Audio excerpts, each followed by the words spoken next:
ہمارے بچے نے اللہ اس کو برکت دے ماشاءاللہ قرآن حفظ مکمل ہوا نا اس کا, تو اس نے کہا میں نے مٹھائی بانٹنی ہے مدرسے میں.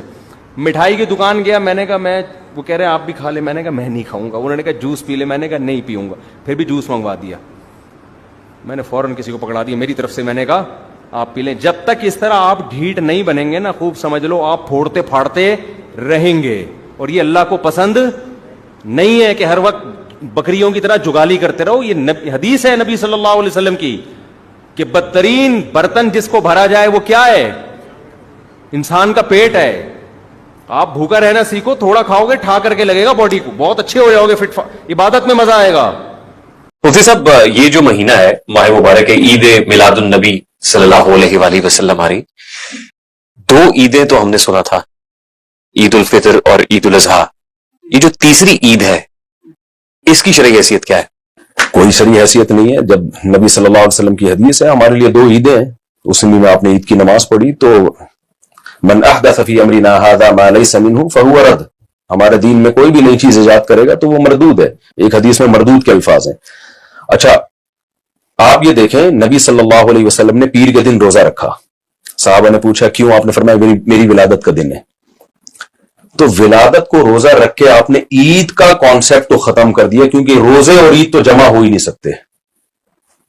یعنی کبھی بھی عید کے دن روزہ حلال نہیں ہوتا. آپ نے پیر کے دن روزہ رکھ کے بتا دیا, شاید اس میں یہی اشارہ تھا کہ قرب قیامت میں ایسے لوگ آئیں گے جو میرے یوم ولادت کو عید کا دن منائیں گے.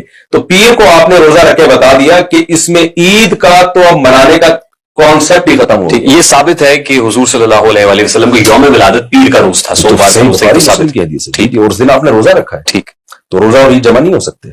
اور یہ 12 ربیع الاول بھی ثابت. 12 ربیع الاول تو دیکھیں نہ نبی کی تاریخ پیدائش ہے نہ تاریخ وفات ہے. لوگ مجھ سے پوچھتے ہیں اس کی کیا دلیل ہے, میں کہتا ہوں آپ بتاؤ کیا دلیل ہے, کوئی صحیح حدیث پیش کرو کہ 12 تاریخ کو آپ صلی اللہ علیہ وسلم پیدا ہوئے. یہ تو دلیل جو دعویٰ کرتا ہے اس کے ذمہ ہے نا. بچے کے کان میں جو اذان دیتے ہیں جی, کہ ہر اذان کی نماز ہوتی ہے جی, بچے کے کان میں جو اذان دی جاتی ہے, کیا اس اذان کی نماز جنازہ ہوتی ہے؟ کیونکہ نماز جنازہ کی بھی اذان نہیں ہوتی. دیکھیں اس پہ کوئی واضح دلیل قرآن و سنت سے تو نہیں ہے, لیکن یہ ایک اشارہ ہے بہرحال کہ بچے کو ہم نے جب اذان دی ہے تو اس کو بس اشارہ کر دیا ہم نے کہ بھئی اب جنازے کی تیاری کرو, اور اب اذان ہو گئی ہے اور اب جنازہ ہوگا. اقامت بھی ہو گئی, اذان بھی ہو گئی, دائیں کان میں بائیں کان میں اقامت ہو گئی, تو اب نماز ہی رہ گئی ہے نا. اور یہ صحیح روایتیں ہیں, ترمذی سے ثابت ہے. ترمذی کی حدیث ہے, رسول اللہ صلی اللہ علیہ وسلم نے حضرت حسن ابن علی رضی اللہ عنہ کے کان میں دائیں کان میں آپ نے اذان اور بائیں میں آپ نے اقامت کہی. اور یہ جو گھٹی دے دیتے ہیں کہ بھائی گھٹی پھپی دیں گی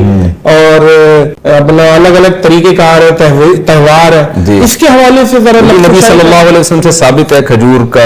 اچھا یہ بھی ثابت ہے. جی جی, لیکن ان چیزوں میں بہت زیادہ غلو کرنا ٹھیک نہیں ہے.